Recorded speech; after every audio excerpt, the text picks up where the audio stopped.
Audio conversation recorded March 11th, 2011.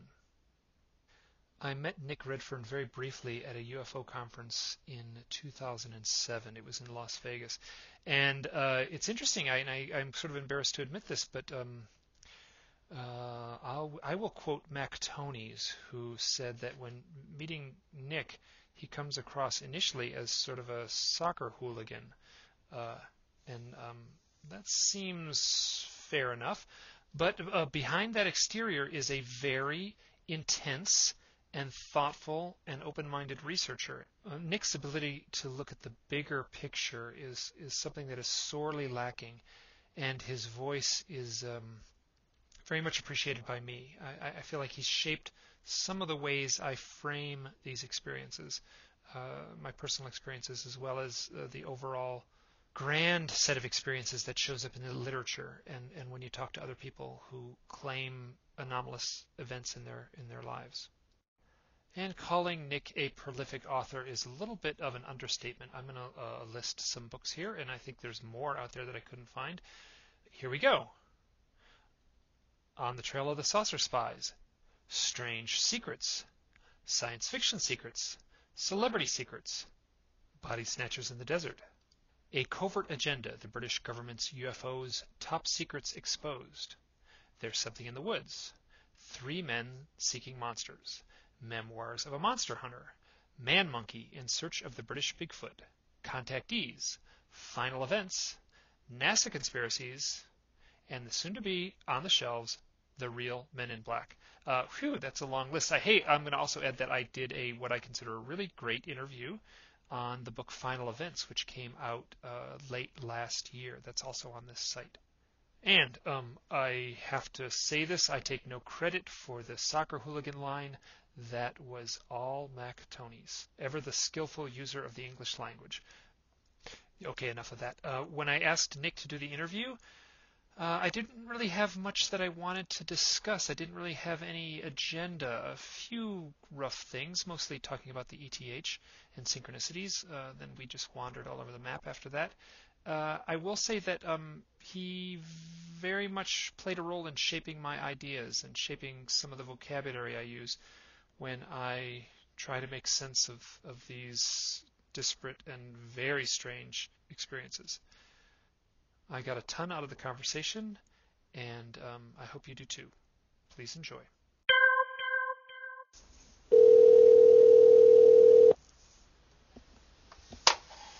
Hello? Good morning, Nick. This is Mike Cleland.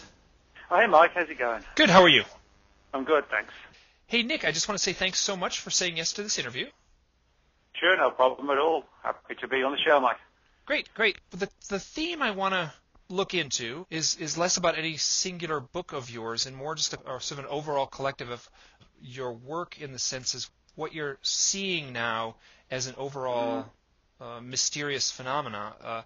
It seems with the UFO mystery that paranormal events beyond what we would expect from the ETH seems to be unfolding. Yeah, I would agree with you on that. I think there's two ways that people kind of go within the UFO field from the time they first get in it, which is often like at a very young age, through the natural course of their research and writing career, etc. And I think most people, probably not exclusively all people who first become interested in UFOs, go down the path of the ETH. There's no doubt about that. I think because when you're sort of 12, 13, whatever, the age a lot of people get into it, things are pretty much quite black and white, and you have this imagery that UFO means alien spacecraft. And I think what happens is that usually one of two things. I hope I'm not overgeneralizing, but I think it is usually one of two things. You get people who rigidly stick to that particular theory and become sort of big-time players, who fly the flag of that for 40, 50, 60 years, and literally. And then I think there are other people like me and maybe Greg Bishop who also get into the subject from that background, but they then over time begin to realize that the whole UFO phenomenon isn't just weird, it's almost too weird for it to be something ironically just aliens. I think for me at least, when you realize that there are these sort of crossover areas that a lot of people in ufology don't like to deal with. They don't feel comfortable and, sort of able to deal with some of the issues where you have parallels with other phenomena. And my view is that, to try and rigidly conform all of this into one particular area and deny the reality of the high strangeness cases is just stupid. I just don't get it, why there's a need on the part of a lot of people, seemingly, to uphold the ETH. I mean, for me, whatever the answer is, if it still points in the direction of a genuine, really anomalous UFO phenomenon, what the hell does it matter if it comes from this star system or somewhere else? I've never understood that. And I don't understand, other than, maybe it's the lure of dollars and, a regular place on the lecture circuit. That's the only thing I can really think of that, makes people keep promoting the ETH. Or it is just a sincere belief in that theory, which I think holds as well. However, if you have a sincere belief in that theory, no one can tell me that these people aren't aware of the high strangeness cases, and if they are, well, dig into them. You know what I mean? Yeah, it's very interesting. I've spoken directly with Bud Hopkins on multiple occasions and sat with him, and he even attempted a hypnosis session with me at one point. And it's very interesting. He has a public face, and you talk, you read his books, and he presents, one case, and then when you talk to him personally, he'll share these high strangeness cases that he has, and the way he presents them is, I asked him about it personally, and I was videotaping some of these interviews at the time, and he made a gesture, almost like if you spilled water on the table and the water splashed everywhere. So he made this hand gesture as he was talking, and he said, as I write about this thing, this was Bud talking. He said, as I write about these topics, these threads go everywhere, and he made this hand gesture, like stuff just going everywhere, and then he made a follow-up hand gesture where he tried to pull it all back in. And he said, what I do when I write is try to confine these things. And so he's very well aware of that he does that. And I think maybe that was something that, I don't know, just happened normally, in the sort of dawn of certain, I mean, he was, at the forefront of what would be, UFO abduction research. And I think he just didn't want to mess his data up in a way, because he was presenting it and he was already in enough hot water the way he was presenting it. I will say, in his defense, he did write a book called Sight Unseen. Have you read that book? No, I haven't. No. Where he includes a lot of the outlying cases, and those stories are extremely bizarre. He's often used as a sort of whipping boy for the ETH, but at the same time, he does write what may be his final UFO book. Is a collection of stories of complete high strangeness. And, yeah. No, I think a lot of researchers, there's absolutely no doubt that of who hold to the ETH do have in their files, a lot of cases that don't necessarily point in that direction. I don't think it's a situation where they're not receiving the reports. I think, there's no reason why they wouldn't. It's whether or not people who are rigidly conforming to the ETH actually, they actually embrace these reports, or they just think, well, this doesn't fit in this particular area, so, let's relegate it to the filing cabinet. As I said, I just don't understand the logic of why uphold the ETH, even if the other data still points in the direction of something anomalous. I just don't understand why it's important that whatever's going on is coming from this star system or that star system, rather than some other, say, more esoteric point of origin. It's not like, a lot of it, I think, is just honestly down to the fact that people do believe that's what's going on. But I still think it's, it's a tragedy and a mistake not to look at the other data and just suggest, well, maybe I should be looking into these areas. I shouldn't just be focusing on that. And I think that's where I have criticisms with certain players in the ufological field.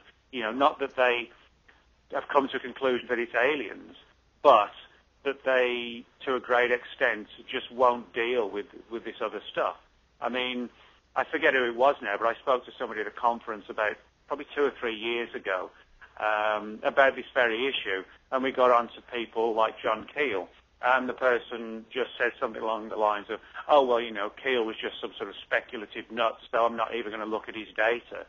And it's like, to me, that's just idiotic. It's like having a personal opinion on someone is going to colour your views on even looking at his entire body of data or even part of it, where you might actually learn something more that actually kind of influences your future beliefs and trends. It's one of these things where it's just like, don't bother me with that stuff. I just don't want to know about anything to do that sort of parallels, brings a whole range of different Fortean stuff into the mix rather than just nuts and bolts scientists coming from some other world or whatever. Yeah, and one example I have of this is the having talked to a lot of people directly, and it's very interesting since I've started this little website, sort of writing about my own set of experiences, and then what's been happening, which I did not expect when I went into the process of creating this, is that people have been contacting me, and I've spoken to a lot of people now, and I just straight up say like, oh, give me a phone call, and rather than try to go back and forth on email, and folks with similar experiences to mine are arriving at my site and finding me.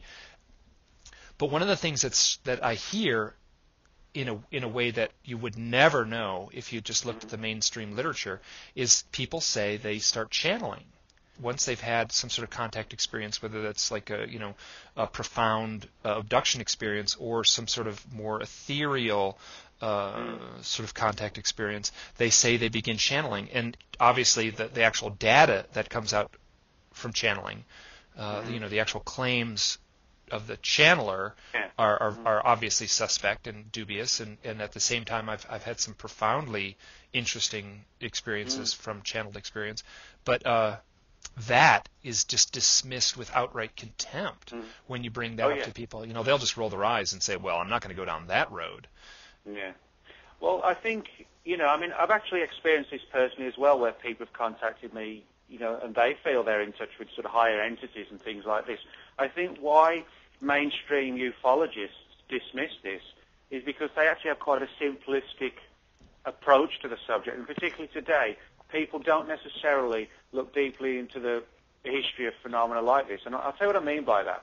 When anybody brings up the issue of channeling and higher beings, what I found is that there's a tendency for people, particularly in the ETH camp, to lump all this in with the contactee movement. And many of them have a simplistic view on the contactee movement that these people were all liars. And so if they start embracing, stories relative to contacts and channeling, this research or that researcher is by default endorsing, what they view as dubious tales from the 1950s about people meeting long-haired aliens from Venus. The problem is, I think, with a lot of people who do support the ETH, they don't look at the bigger picture of the extensive history of channeling. Never mind the 1950s and contactees or whatever, but, you go back into history and you find accounts of people, everyday people, whose lives are radically changed by some event, and then they start interacting in some fashion with higher entities. Now, the big question is, what are these entities? Are they being realistic? Are they being honest? Are they being deceptive? Are they manipulative?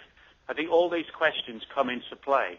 And, are we dealing with a phenomenon that's actually somehow modifies itself over time, to suit the belief systems of the relevant people? I think these are all highly important questions, but I think the reason they're not, as I said, treated well or even judged at all, primarily by mainstream ufology, is because mainstream ufology hasn't really, to a great extent, people like Valet aside and people like that, hasn't really dug into what channeling means. It's just people think of it as, this freaky person downloads information into their mind from somebody who says he comes from Mars, that sort of thing. And it's such a simplistic approach and a simplistic dismissal rather than looking at the deeper history of the phenomenon, actually, learning something about it even. Hey, in your set of research, have you ever, I guess, taken on the role of abduction researcher? Not so much. I wouldn't say abduction researcher, but I mean, I've investigated and spoke with a lot of abductees who've, related their accounts to me. I mean, what I've tried to do is pass them on to people who I feel can offer some help. Now, I mean, I'll give you an example, which, again, takes things away from the mainstream. I interviewed a guy probably about 5 years ago now who'd had abduction experiences, but they were also associated with like a spin-off thing, what was going on. He was actually experiencing poltergeist activity in the house. Now, I mean, somebody might say, well, perhaps there's some sort of aspect of alien technology that leaves some sort of residual energy that provokes, poltergeist activity. However, it's, to me, that's a simplistic approach. My view is that if you've got poltergeist activity in line with abduction-type experiences in the same location, to me, that's suggestive we're not dealing with something that's quite literally extraterrestrial. We're dealing with an ancient phenomenon that's been around for a long time, because we know poltergeist activity has been reported for a very long time. And, I actually referred the person to somebody outside of the rigid UFO community, to someone who I felt, could offer more help, who had more research and, had done more research and a tremendous amount of investigations into things like poltergeist activity and encounters with, I guess, in simple terms, otherworldly beings, but not from an extraterrestrial perspective. And I think ultimately, they actually felt better dealing with somebody like that, rather than they actually had one, I won't say a bad experience, but like an unfortunate experience apparently with a mainstream abduction researcher. I truthfully don't know who this was. The person was kind of quite couched in what they were saying, but the basic story I got was that they didn't particularly enjoy the fact that the researcher, whoever it was trying to push them down one path and say, well, maybe the poltergeist activity was just, your imagination or unconnected. In other words, they were trying to distance this more Fortean aspect away from, the literal abduction side of the story. And, this is what to go back to your point about me investigating abductions, I don't really do too much like that, but I do prefer to, pass the stories on, forward them on to people I think can actually help the person, rather than just uphold the belief system of the person I'm referring them to or whatever. Oh, this is great, and actually this is one of my questions that I wrote down, and I kind of knew you were going to give that answer. And what I want to say is that having just said that, you are an excellent person to look into the more outlying data points, because you've already established that you're not in that box. Mm-hmm. Hey, here, I'm going to also share a little story. This is a story that was given to me by someone I trust and who I've talked to a few times on the phone, and I also did an interview with her. She goes by the name of Lucretia Hart, and she's writing in her own online blog about her own set of experiences, which are very intense abduction experiences with all the outlying, crazy, hard to quantify data. And she tells a story of so she's had both interactions with the Greys, these short little characters with the great big heads and the inky black eyes, and as well as she's had interactions with tall, beautiful, blonde Nordic characters. And one of the stories she says, and she kind of hypothesizes and kind of speculates on her own, is that the Greys, when they appear in her house, will just magically walk through the walls. They'll just appear out of nowhere in the house, and it's very distressing. And she has a thought that when they do that, whether it's technology that's being used to do that, or whether it's I'm just going to say, use the term magic for lack of a better word, that somehow they open up some sort of doorway or some sort of portal, right in the house. And she says after those experiences, her and her husband will have follow-up poltergeist activity, classic straight-up poltergeist activity. And then she says that the Nordics, the nice blondes, who are, angelic and loving, magnificent in every way, but they will instead land a craft, some distance away from the house. They will come to the house, sometimes literally knock on the door, and then invite them out to the craft away from the house. I know all this sounds absolutely the stuff of fantasy or science fiction, but I'm just retelling what she's told me. And her speculation is that the Nordics are doing this on purpose as a courtesy so that they don't open up a doorway in the house. In essence, when this technology is used, some sort of I want to say like magical properties are used to open up this portal where the little grays can walk in and out, or some sort of portal opens up so that the classic flying saucer can land nearby. What happens is it just allows other phenomena to rush in, and one of those phenomena would be poltergeist activity. Well, yeah, I think that's a highly intriguing theory. For me, the tragedy is that while we can talk about this right now, a lot of people won't touch it, and it could have, it would still even ironically allow for, possibly a genuine ETH angle. But what I've found time and again is, these stories, these accounts, I'm sure are highly valid. Before you even mentioned this, I didn't know anything about it, but, I related a very similar account of poltergeist activity in association with UFO activity. So, the woman has an interesting theory, and she was able to relate it to you. But, I know for a fact that there are people in the field who wouldn't be, when the word poltergeist came up, they just wouldn't deal with it.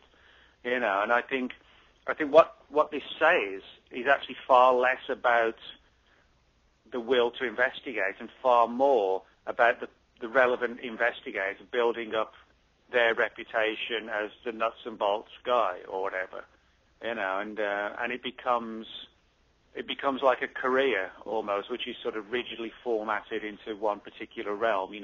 I'm the person who investigates this, he's the person who does that, she's the person who does this.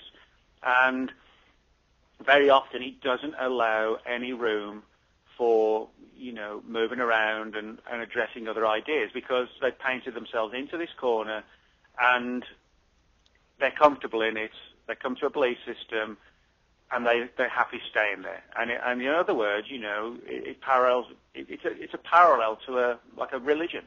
It doesn't become an open-minded investigation. It becomes a means to uphold a preconceived belief system, basically. Yeah, and it just seems that there might be a need for someone on the outside to study the UFO community, and the community is such a funny word because there's hardly any community at all. But and that person would need to be like a sociologist to really look at the flaws of human nature when it comes to looking at this stuff.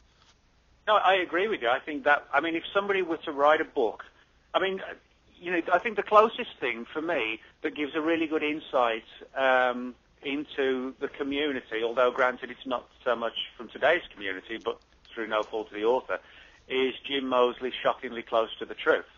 Because it talks about, the phenomenon, but also it gives a great deal of very interesting and entertaining and thought-provoking background on the people in the field as well. I think I wouldn't say more research needs to be done in that area, but if sort of a significant amount of research was done, to study the people in the phenomenon, all of us, I think we would gather a great deal more data, insight, and have a better appreciation of how and why different theories have developed over time. It really is an article of faith that UFOs are piloted by aliens. It's like I always say to people, the U in UFO still stands for unidentified. The idea that pilot means extraterrestrials is just a hypothesis. But when you have a hypothesis that is accepted as fact, that's when problems start. And, from my perspective, I want the answer as to what's going on. But I don't have a need or a care for it to be this answer or that answer. I just want the answer. I just got back from what used to be the Laughlin Conference and just took place in Arizona. And I spent, 5 days there. And it is very interesting to see, like, Stanton Friedman sitting behind a desk with selling his books, sitting right next to Kim Carlsberg, someone who has had, intense abduction experiences and claims to have channeled and has, the missing baby syndrome and all these things that are sort of almost verboten in some circles. And, just to see them sitting side by side sort of hits you in the face with the, how the outright conflict in some of these characters. Well, yeah, I mean, what's interesting is that what I found is that while this is going to hit on basically what you've just said now, but what I found is that although a lot of UFO researchers, writers, authors, etc., are very much inclined not to sort of go outside of the rigid confines of the ETH when they're already in it, what I found is that audiences and people who are interested actually are quite receptive. I mean, I'll give you a perfect example. You may not know this, but last July, I gave a lecture at the annual MUFON conference in Denver, Colorado, and my lecture was on crop circles. But it wasn't, a lecture saying that, crop circles are made by aliens, beaming down sound acoustic weaponry or microwave weaponry to make the formations. What the lecture was on was the way in which the so-called hoaxers, as they're known within ufology, which is probably the worst term you can give them. Many of them consider themselves like landscape artists. A number of them actually feel channeled to make the formations that they create, and they've actually had experiences, like paranormal experiences, in the formations of their own making. One of the people I talked about was a friend of mine named Matthew Williams, who has had little balls of light flying over the formations as he's been making them, and had missing time in a crop circle, and actually feels that some sort of higher force is guiding these people like him to make the formations. Now, of course, ufology doesn't want to hear that, but that's what I spoke about at the lecture. And although there were certain ufologists at the conference who outright frowned on that theory and said I was dabbling in, like, witchcraft, essentially, the audience was very receptive to it. And I find that interesting in the sense that it's like the UFO research community, much of it wants to uphold the ETH, but when you go out and you speak to the people attending the conferences, they're far more open-minded, which I find not so much ironic, I find it very interesting. Yeah, and I think it's just human nature that we get into our little boxes, and I certainly recognize that I'm in my little box sometimes. There's some stuff that I am very, very cautious to, it's almost scary to go down the road. I mean, I've just talked to so many people who have like, what amount to frightening, the combination of UFO phenomena and then frightening government interaction in their lives. Yeah, but I think, the important thing is, though, you're willing to talk to the people, address it, and potentially if the people want the story published, or, you can share it like we're talking about it now. I know certain researchers who, when they get these reports and they go in the file, they don't get talked about again, because it's perceived as being just too weird and it doesn't fit the comfortable scenario that they've sort of established over 10, 20, 30 years. Now, I think most people in the field who uphold the ETH come hell or high water do so because they really do believe that theory. But there are some, who view it from the perspective of, well, this is a career, this is a job, I'm booked for 15 conferences this year, and there's potentially another 7 or 8 next year, and this particular TV channel wants me to talk about this or that. And, it becomes one of these situations where they uphold the ETH because it's good for business. I don't want to sound cynical because I don't want to sort of tar everybody with the same brush, and I don't actually think, before anybody misquotes me who might be listening to this later, I don't think that accounts for the vast majority, but I do think there are a small body of people in the field who are actually some of the more significant players as well, for whom the whole thing is perceived as a business. And there's nothing wrong with that. There's nothing wrong, with making money from the UFO scene. If you're going to write books and give lectures, you're not at home working. You have to earn money. There's nothing wrong with that.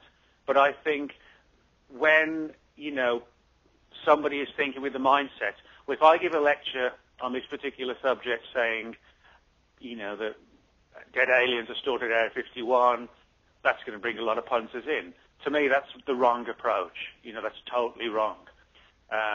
You should speak about whatever you want to speak about. If my books sell 50 copies, 500 or 5,000, well, that's how it goes.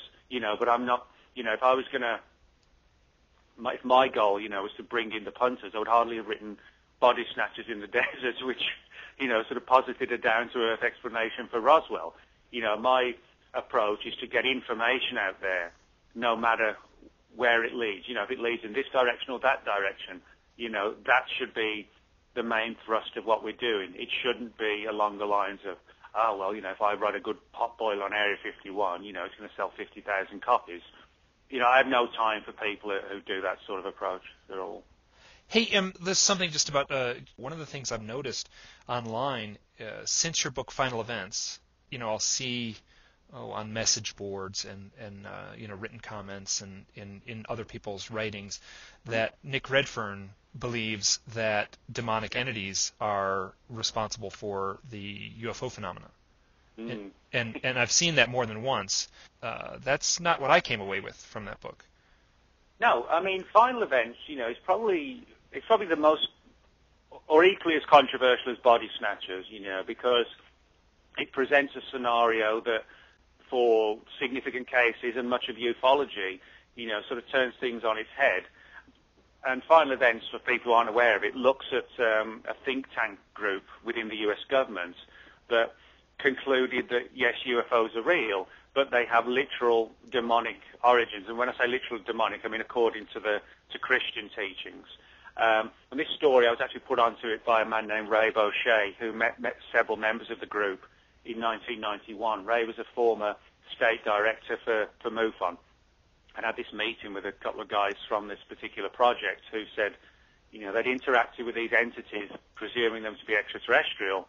It was never actually made clear if they actually had personal sort of manifestations of the greys, or if it was almost like a channeling thing. I think it was something along that, sort of like a remote viewing type situation of trying to contact these entities. But they said like a black cloud came over the project, and there was ill health and sickness and deaths, and just almost like somebody walking into like a haunted house and picking up the bad vibes, that sort of thing. But anyway, that was the thrust of the story, that they came to conclude that the ufological phenomenon was deceptive, which on that sense I actually do believe, I do agree with them on that. I do think that the phenomenon is deceptive, manipulative, and actually almost, changes its appearance or, its modus operandi to reflect the people of the period in time. But what I did with the book, and I actually pointed this out in the book, in the pages of the book, and have specifically said this on every radio show I've done for the book, that what I did with this story was to present the story of the group and how and why I was put in touch with them after getting in touch with Ray Boucher, and how and why they came to their conclusions, and how and why they developed, and that was the story. It wasn't a case of me, sort of banging on the table and saying everybody needs to sort of run to the church because the demons are invading under the guise of aliens. It wasn't like that at all. It was a case of, here's the story, this is the history of the group, and I'm putting it out for you to see, but it's the theories and conclusions of the group, not mine.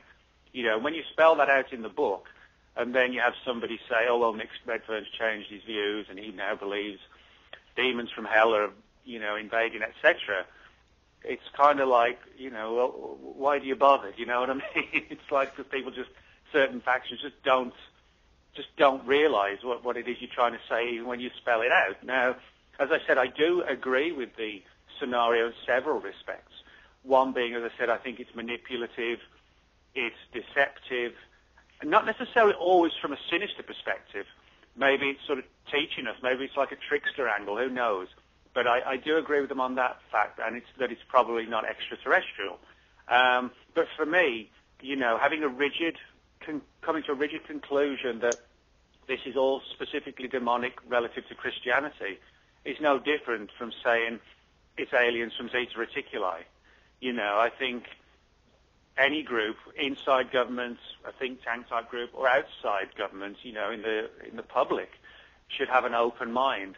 And what I see here is a rigidly belief-driven mind of this particular group, which, yes, it's a totally different theory to the UFO research community for the most part, although there are people obviously within ufology who also believe this particular angle. But it's such a rigid angle. That's the problem. It doesn't allow for any flexibility. And certainly this group, which nicknamed itself the Collins Elite, they don't allow for, or didn't allow for, any sort of flexibility in the theory that it was demonic according to Christian teachings. It was, there's just this one religion, there's nothing else, and so this is the answer. And after a while, they came round to the perspective that almost, if it fitted into the story, that was fine, and if it didn't, and it went in a different direction, well, those people who were supporting that other direction were wrong, and although they believed they were earnestly looking for answers, the irony is they're no different to somebody who, again, come hell or high water, upholds, the Rendlesham Forest case as being extraterrestrial, or McMinnville being extraterrestrial. It all comes down to belief, regardless of whether you're in government or not. The trick is to what extent you become dominated by that belief, or you simply have an open mind and you question it. And I think that's the important difference, if you like. Yeah, it's interesting because I've actually, in a funny way, been on the receiving end of I've heard or found other comments about me where they will say Mike Cleland is a abductee, and like I'm very cautious never to say that because I simply don't have the personal experience to go down that road. It's just not in my set of experiences. Something very strange is going on, and then I feel strongly that it's somehow related to the UFO phenomena, but I can't really say much more than that.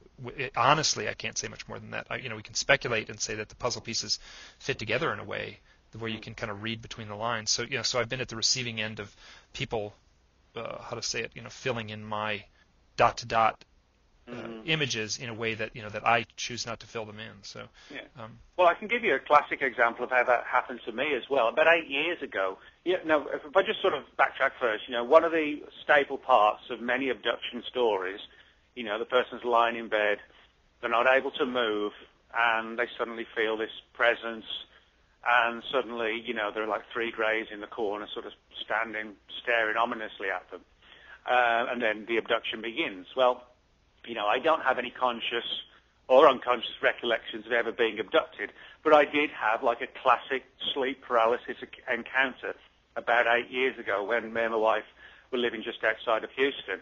And it was a really weird experience. We lived in a duplex at the time, and so the house itself, obviously split into two being a duplex, there was like a corridor running all the way down the length of the house, and all the rooms were on the other side of the corridor. So the corridor was like 30 feet long, maybe more, 40 feet long probably, and then there's like the living room, the kitchen, the two bedrooms and the bathroom, all off the one corridor. And I remember laying in bed, sleeping, and had sort of very, I won't say dream, but people who've had sleep paralysis know the difference between a dream and a far more significant altered state, if you like. And the scenario was that I was in bed, could not move, and there was something threatening coming towards the bedroom. And the imagery that I had was of like probably about a 7-foot tall cloaked figure, like a black cloak with a hood, and a wolf's face. In the best way I can describe it in simplistic terms would be like a werewolf. And it was uttering like a fast, rapid growl. But the best way I can describe it would be if you could, it's hard to explain, but the best way I can describe it is if you imagine a growl, a fast, constant growl, but you could recognize that it wasn't just random growls, it was almost like a language. Even though you couldn't understand the language, you knew there were certain inflections and whatever, that it was speaking words in its own terms, if you like. And it was obviously hostile. And I could feel it sort of coming down this long corridor, coming to the bedroom, and, making this sort of strong effort to try and wake up. and which I did, and then it was gone. You know, that's a classic sleep paralysis experience, and I've probably had 3 or 4 like that in my entire lifetime. That one was certainly the most vivid, but, you know, it had nothing whatsoever to do with greys or long-haired, you know, space brothers, but the key components were very similar, you know, something coming into the bedroom, the paralysis, and interacting with some sort of non-human entity. Now, you know, that this, you know, when we got back to what you were just saying about, do you consider yourself an abductee? You say, no. You know, I don't consider myself an abductee, but there are researchers out there who might well say, well, you know, that werewolf imagery was actually a cover that the aliens planted in your mind to hide what really happened, you know, and you're actually abducted. But my view is, why does it have to be a cover story? Why can it not be the case that when people in ufology, or abductees I should say, report this sleep paralysis, and I do and other people do, but it's wildly different entities that appear? My view is that we should be looking at not necessarily extraterrestrials, but a phenomenon that perhaps can manifest in different ways, rather than a whole sort of menagerie of different things all by chance having the same effect on people, you know, the paralysis, the feeling of threat, etc. You know, why should it be a whole range of different things, or why should the research community deny certain aspects, you know, of this research? My view is that clearly something's going on, but when people are seeing werewolves or hooded figures or, you know, who knows what, and the symptoms of the experience mirror those in certain abduction cases, I think that is something else that, you know, suggests people shouldn't be labeled as abductees. You know, they should be labeled as people who are experiencing something very, very strange, which for them may have manifested in the form of aliens, but for somebody else manifested as something else, you know, and the big question is why, you know, instead of trying to label them as all suffering from missing time by manipulative aliens or whatever. Yeah, it's very interesting because it's the, you know, the dawn of the 21st century now, and that type of experience, there would be like a researcher into a sleep paralysis who would chalk it up to, you know, very dry physiological things taking place in the brain chemistry at a certain point in your sleep cycle, and then you know, if we turn the clock back a few hundred years, that same story, you know, could have very much gotten you, you know, burned at the stake in some village in Europe. And then if you turn the, you know, the clock back even longer, or just change the location, you know, you could have easily been anointed village shaman if you shared that experience. So I don't know what it means now, but that has the potential to be a very profound experience that would alter your set of perceptions. And I almost think that might even be the reason that we have those experiences. I think there's a need for us to have, you know, to get shaken up a little bit and to have our perceptions of reality jostled a little bit. I think it's an important human experience. No, I agree with you. And again, you know, I think this comes down to certain things that I've concluded, that whatever this phenomenon is, sometimes it's like what you get from it is what you put into it, or what you don't put into it. You know, it's like, why do some people who enter the UFO field, not just witnesses, but researchers, you know, begin to experience like a lot of synchronicities or weird events, which almost seem manipulative? And I don't necessarily, again, mean that in a sinister perspective, but almost like something's pulling our strings. Now, you know, you can argue, as I do, that there's an aspect to the whole UFO phenomenon which is like a teaching aspect. And I think that if you embrace whatever it is that's going on and you listen to it, you know, I don't necessarily mean physically, literally listen to it, but you're open to it, I think it actually realizes somehow this phenomenon knows when people are addressing it or are looking into it. And it's almost like then it latches onto the person, and depending on how you react to it and deal with it, that has an equal reaction on how it manifests and in what way. You know, it's kind of like the whole trickster element. I mean, you can look throughout the entire history of the human race and find stories of whether it's angels and demons, jinns, you know, space brothers. There's always, or often I should say, a trickster element. And that trickster element is sometimes benevolent. It's sometimes, just plays tricks and jokes, and other times it can be downright malevolent, and I think we could be looking at entities that, in simplistic terms, view the human race as, I won't say their plaything, but, it's almost like, yes, it's a learning process, it's a school or something like that, but equally, they're not above whatever they are.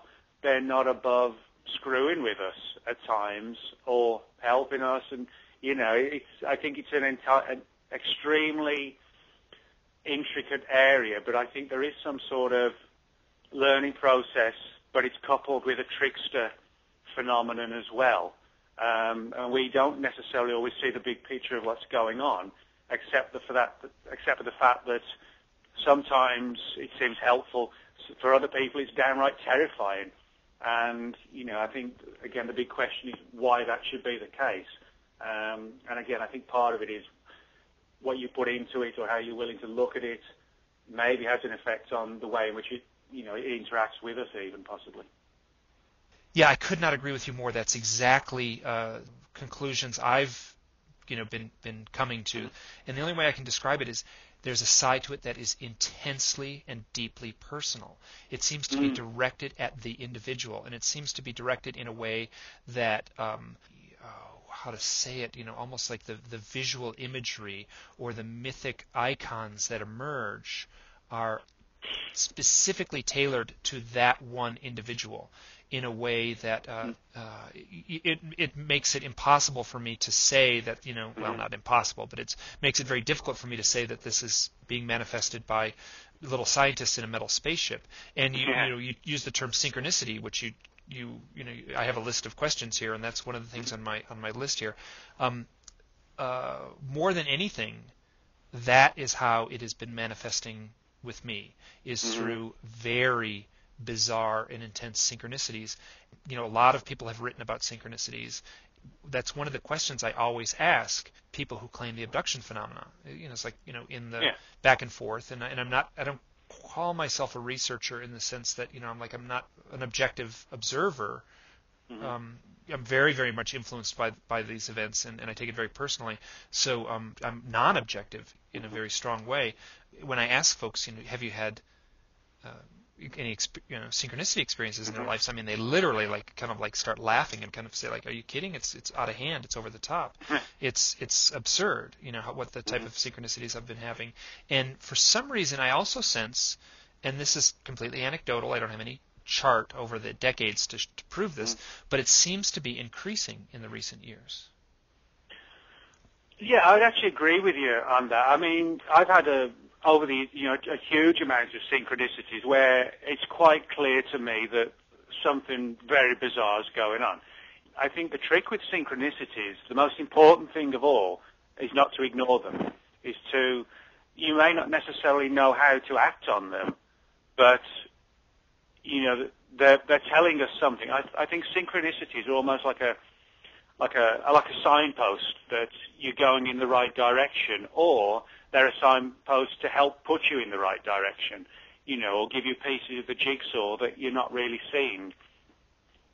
And, I mean, one of the interesting things is for me, and I don't mind admitting this, that, I wrote a book in 2009, Contactees, about the whole contactee movement. I've actually had a lot of very weird synchronicities relative to the contactee issue. Often when I'm trying to find more information on certain cases and things like this, or I'm writing about them, just something very weird will happen.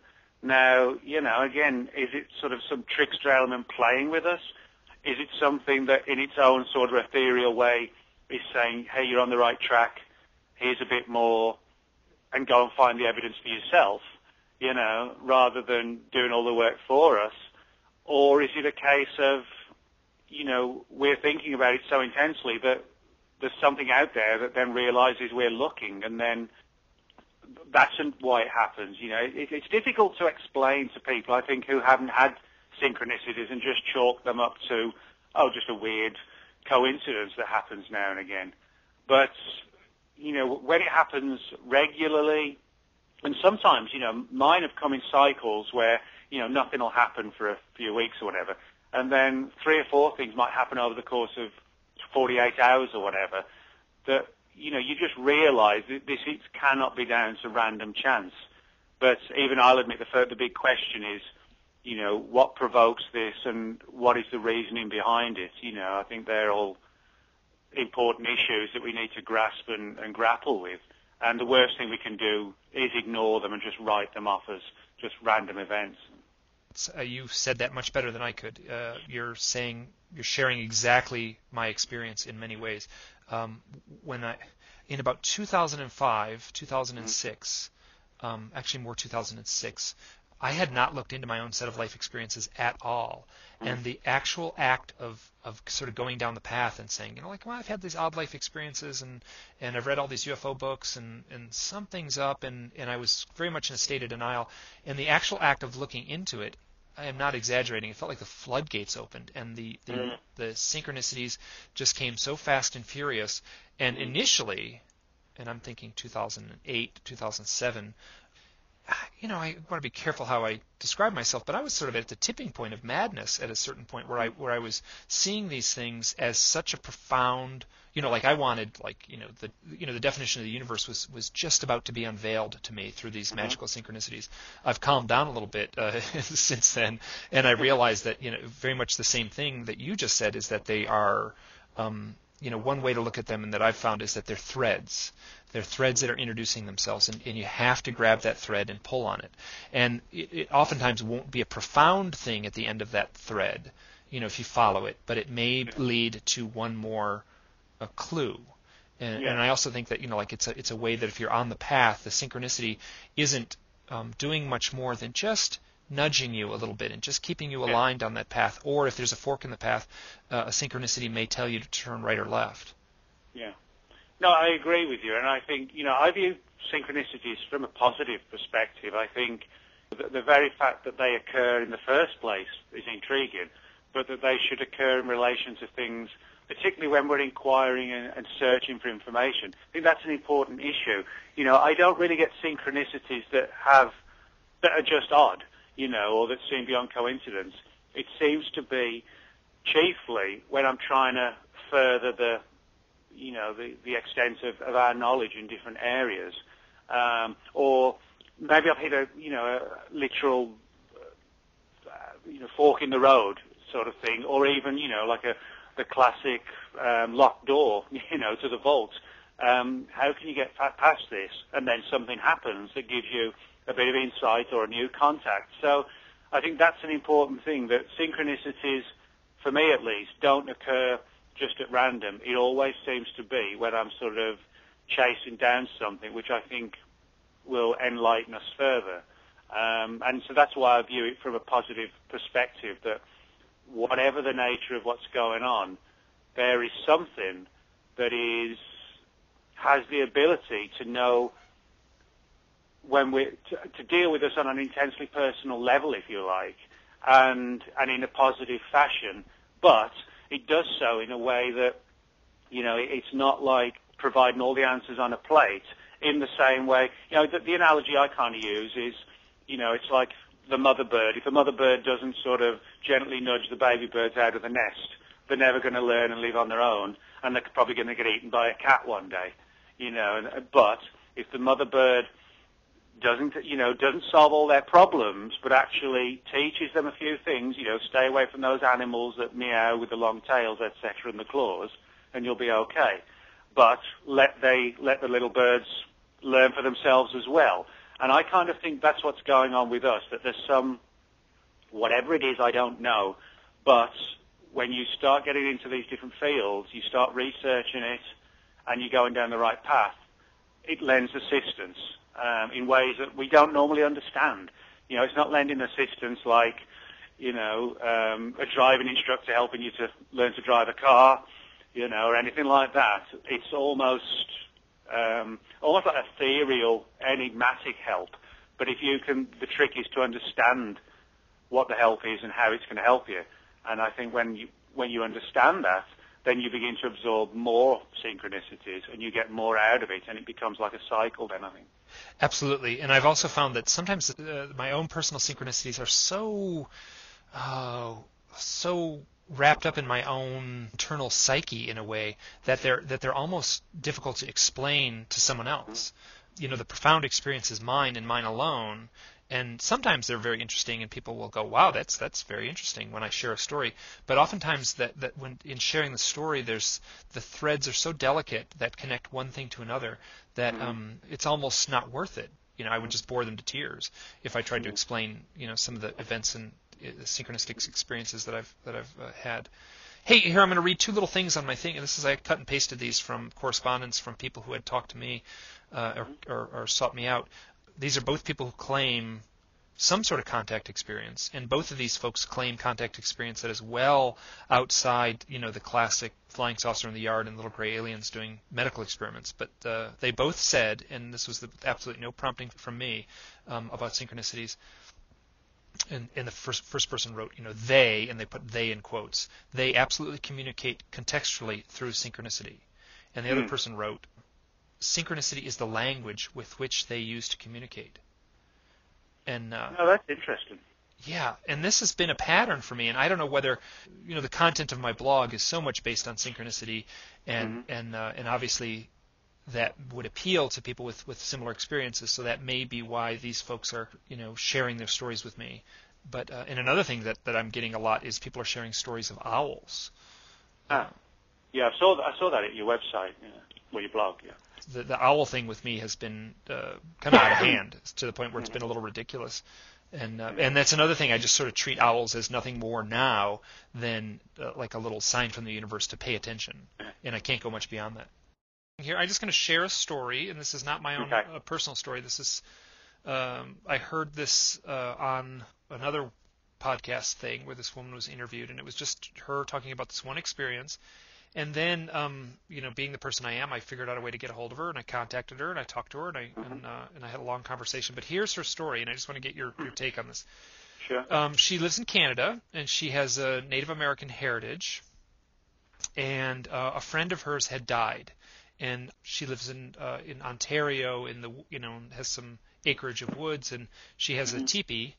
And she went out to the teepee at night and lit a fire and kind of as a ceremonial part of her own grieving process of her friend dying, she pounded on a drum for a while. Then the way she was sitting in the teepee, she felt something pushing the back of the teepee, like the canvas at her back. And she was a little perplexed, and she walked outside, and there were 5 Bigfoot standing right next to the teepee. So she completely freaked. She's actually, what she said is she didn't want to show fear. She ran inside, and then she said she pounded the drum as loud as she could in hopes to scare them off. And then she peeked outside, and then this family of Bigfoot at night, she could see them. They had moved away, and they were no longer close to the teepee. So she walked to her house, and when she walked into the house, her kids were all freaked out because there were what amounted to shadow images or shadow figures, interacting throughout the house, and it really scared the kids. So she went to go talk to her husband, who was in the garage, which was separate from the house. So in the act of walking from the house to the garage, she saw a giant triangle-shaped craft hovering above the trees right near the garage. And she said that the image of the giant triangle craft looked like a hologram that was sort of phasing in and out of reality. And she said it was very low. It felt like it was almost touching the treetops. And then she went in, and both her husband and herself, saw this giant triangular-shaped, semi-transparent, flittering in and out of focus, giant triangle-shaped UFO. So there, I would love to get any of your insights into that story. And I'll have to say that the lady seemed completely credible, and she seemed absolutely perplexed, and she's not trying to sell anything. No. Well, I mean, what I can tell you for certain is that, I gave up a long time ago coming to the conclusion that Bigfoot is just, an unknown type of ape that science hasn't classified yet. I mean, I've been interested in cryptozoology, the study of unknown animals, for a long time. When I was about 6 years old, my mum and dad took me to Scotland on a week's holiday, and we spent a day at Loch Ness. Now, of course, at that age, you're not sort of you can't really appreciate the complexities of the story. But I remember my dad telling me the story of the Loch Ness Monster. I actually still have a few vague, fragmentary memories of standing on the shore and, looking out, etc. And I think like UFOs, when you get interested in cryptozoology, like the UFO phenomenon being extraterrestrial, everything's black and white with cryptozoology. Bigfoot's a giant ape, the Loch Ness Monster's a colony of surviving plesiosaurs, etc., etc. But the further I kind of got into it, I found, like with UFOs, that the conventional, if you can call it conventional, theories for these crypto creatures just didn't really stand up to scrutiny, in the sense that Bigfoot wasn't just elusive. Bigfoot was almost like too elusive. We literally never get a body. We never get definitive hair or DNA samples.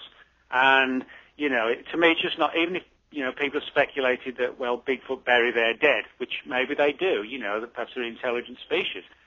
But what are the chances of us never, ever stumbling across a body or one being dug up by a wild animal and us finding even just partial remains?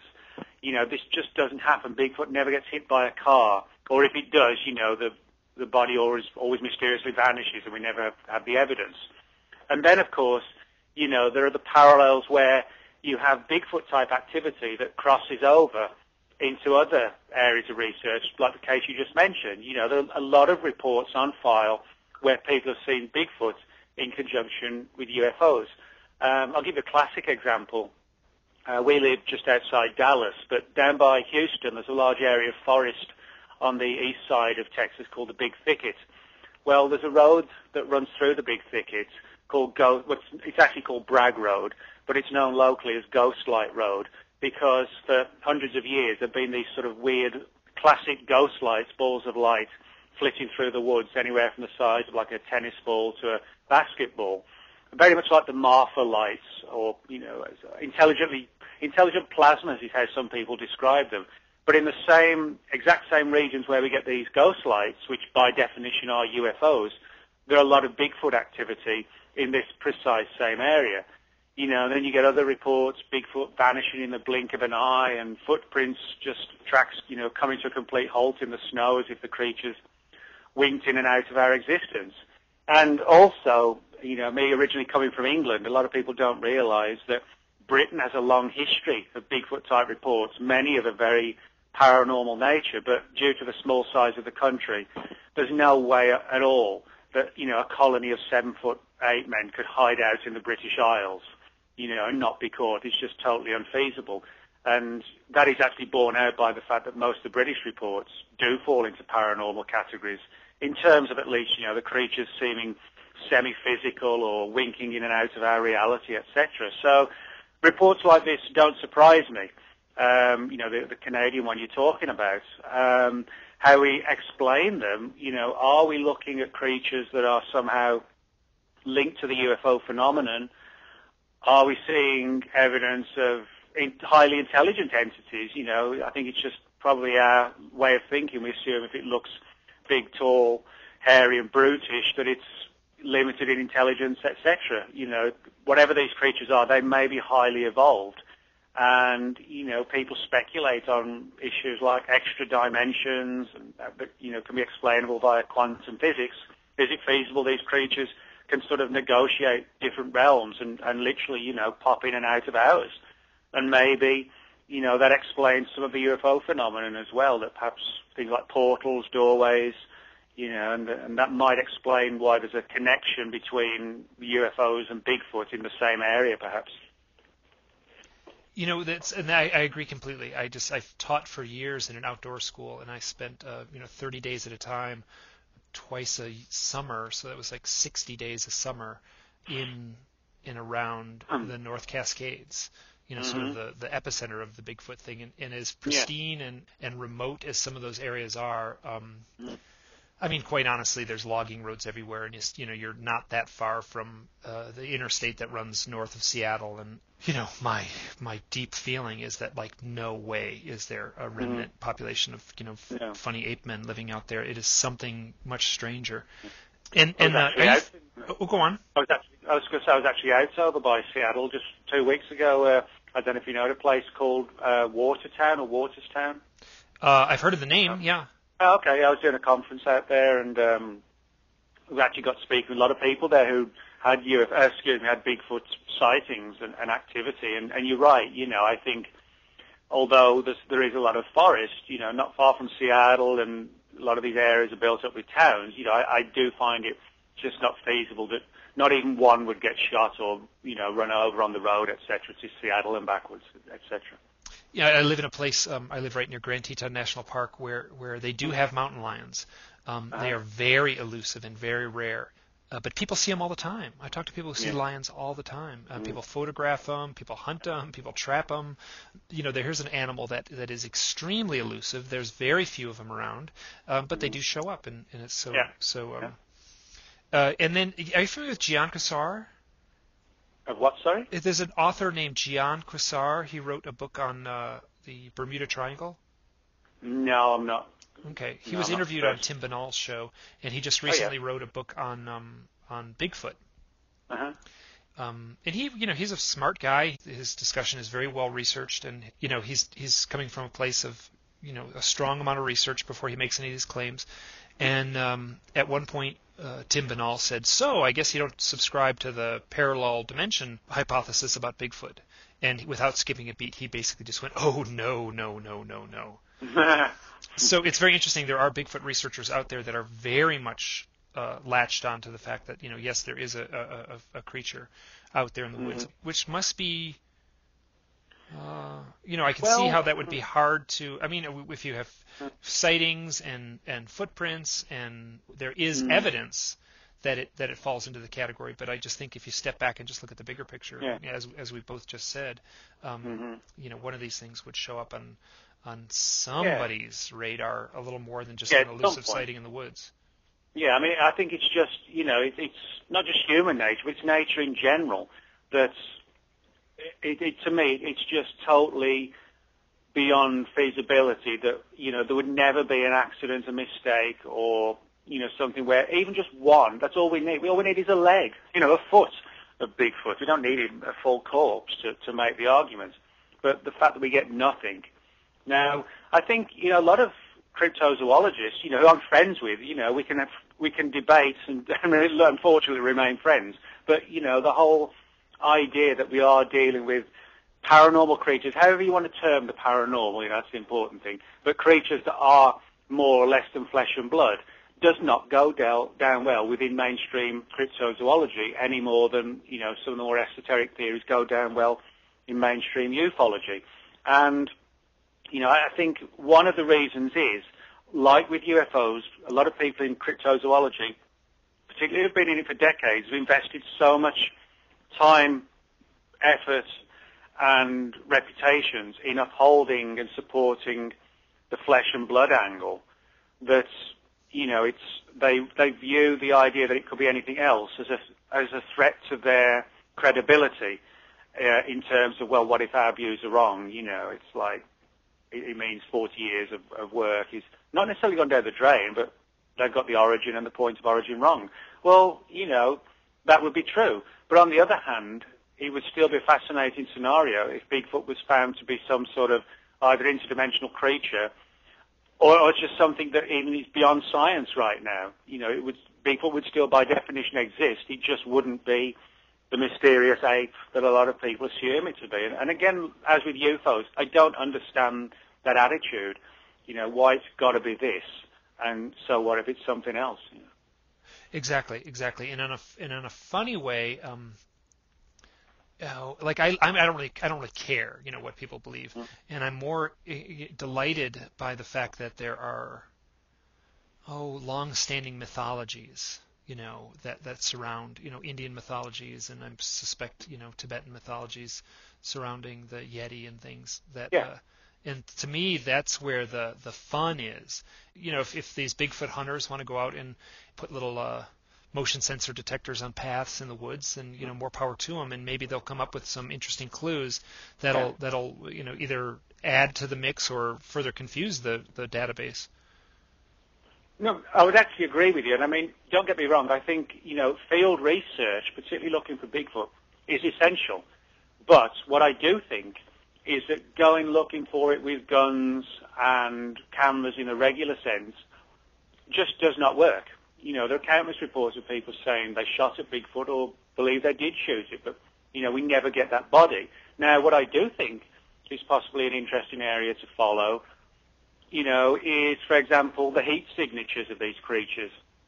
If they're seen, you know, are they reflecting heat in the same way that a regular animal would? There have been indications, a lot of good studies have been done to suggest that Bigfoot, whatever they are, may use infrasound as a weapon. Now, it sounds strange, but, you know, the military for a long time has been researching deeply and secretly the whole issue of acoustic weaponry. You know, weaponry that can sort of, I guess, resonate against the human body and literally disable you. You know, it's like certain frequencies will, you know, could render you just on your hands and knees vomiting, you know, because it's kind of like being in front of a huge speaker at a rock concert. But when certain frequencies are achieved, it can have a very adverse effect on the nervous system. And one of the theories is that Bigfoot actually has an innate ability to use infrasound to almost like not so much disable people, but there are a lot of reports where people have been looking for Bigfoot, and even before the creatures appear, they have like a feeling of a wave of panic come over them and confusion, nausea, almost as if something, you know, suddenly just hit them, like a psychic attack almost. And these are sort of classic symptoms of infrasound weaponry, where you feel disabled, nauseated, you're not sure what's going on properly, and you just want to get out the area. And, you know, I think when we're talking about field research, going out into the woods, maybe this would be an area to try and research, you know, as a test, you know, if people are up for it, go out into an area where these creatures have been seen and just see, you know, if there are any weird physical things going on like that, and actually see if they're detectable. You know, that's an important thing as well. So I actually do think field research is essential, but not from the perspective of literally, you know, setting up traps and tranquilizer guns and that sort of thing. I think from the other perspective of trying to figure out, you know, what sort of signatures we might be able to pick up, technologically speaking, from these creatures. And then maybe as part of your little Bigfoot research team, you add a psychic or to the team, as opposed to adding someone like a sharpshooter with a gun. Yeah. I mean, you know, a lot of people on the other side of the fence, I'm sure when they hear this, they'll be rolling their eyes. But the fact is, what they have not been able to prove their case that Bigfoot's a physical animal, and I think we should have done. You know, it doesn't matter if there's only 6,000 or 7,000 of them in the US, if they're a physical animal, if it's just a small remnant population that's left. The odds are we should have achieved something physical and successful, and the fact is we haven't. And to me, that has to be beyond chance and coincidence, that there's something about Bigfoot that prevents us from catching them or killing them. And if there's something that prevents us, it suggests they're not just regular remnants of some ancient, presumed extinct ape like Gigantopithecus or something like that.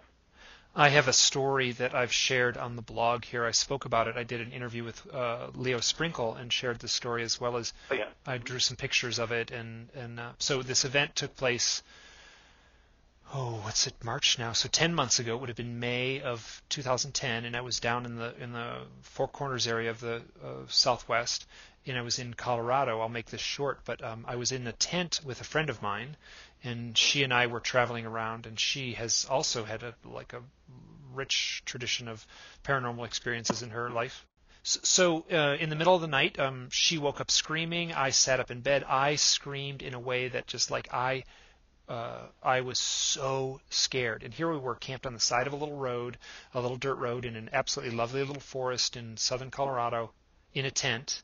And for the next, I'm going to say 15 minutes, both of us lay there absolutely awash in a sort of profound fear that just goes beyond mere explanation. Mm-hmm. It was, you know, like if it was on a dial, you know, like I would think, you know, like grizzly bear with its teeth clenched around your neck on a dial would come in at about a 6, and this was like pegged at the 10. You know, all the things were in the red, and there was nothing. There was nothing there. We didn't hear any noise. and both of us were like awash in that. That lasted for maybe 10 or 15 minutes, and then poof, both of us immediately fell asleep. Yeah, I mean, that's interesting because, that is one of the typical symptoms, if you like, or byproducts that people report in this sort of perceived infrasound area, is the fact that it overwhelms people for no reason. You can be laughing and chatting, etc., but then the people are suddenly just smacked in the face almost by this overwhelming feeling of fear, nausea, and also a sense of they just need to get out of there. They just want to leave the area.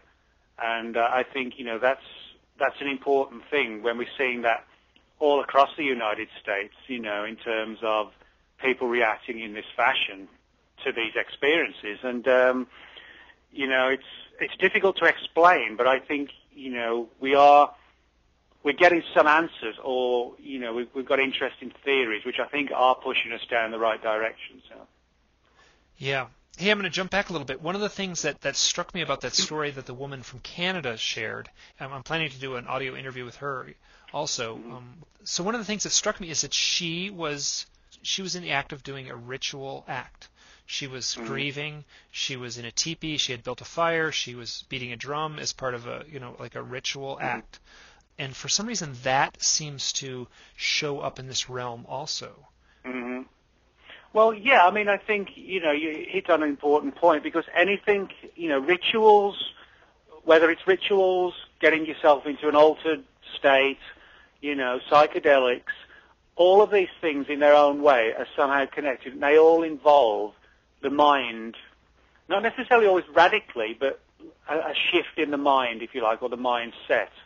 And I think there is a great deal to be said, the literal idea of opening the doors, and I think ancient man certainly had a far greater understanding of not just the nature of this, but the value of it also, ancient shamans, that sort of thing, and, people who've done research into psychedelics, people like Terence McKenna, Rick Strassman with DMT, you could argue that, this is not too dissimilar from people undertaking, rites and rituals and things like this, because the mind becomes more receptive and perceptive, I think, to the idea of thinking outside the box, and with psychedelics, your mind, you're forced to think outside the box because, when the drugs take effect. So I think there's a great deal to be said for the idea that what we see around us looks like a 3D world. I do believe, though, that rituals, rites, psychedelics, things like that, we're not actually hallucinating when people necessarily report bizarre things. It may well be we're getting a glimpse into another reality. The problem may be, it's kind of like remote viewing that or, ESP. Everybody at times, I think, has that sort of connection where they think of someone they haven't spoken to for ages and the phone rings. I think our problem is we're not able to control it fully. We don't really know, other than a few people. Most of us can only do that at random. And I think that's the problem. But I think also why it's a problem is in relation to the whole angle of, portals, doorways, rituals, etc. You have to be of a certain mindset for it to work properly. And, if it does work, great. If it doesn't, that's why it's sort of so difficult to resolve some of these things, because it's, we've lost something, I think, that the ancients knew about. And I think, when you go back and look at Native American Indian stories about Bigfoot, they clearly recognized this was some sort of spirit creature. And the fact that, they were noted for rituals and things like that, to me, again, there has to be a connection there, I think. Yeah, and it's interesting because the term ritual act, it implies so much. On one level you would think of people dabbling in dark occult things. And I know that in the book Final Events, you make the point that the folks researching it at the government end were dabbling in such ritual acts as a way to conjure up issues with the human mind. But I also just think of Stephen Greer, someone who I do not have much respect for, and very troubled by that guy.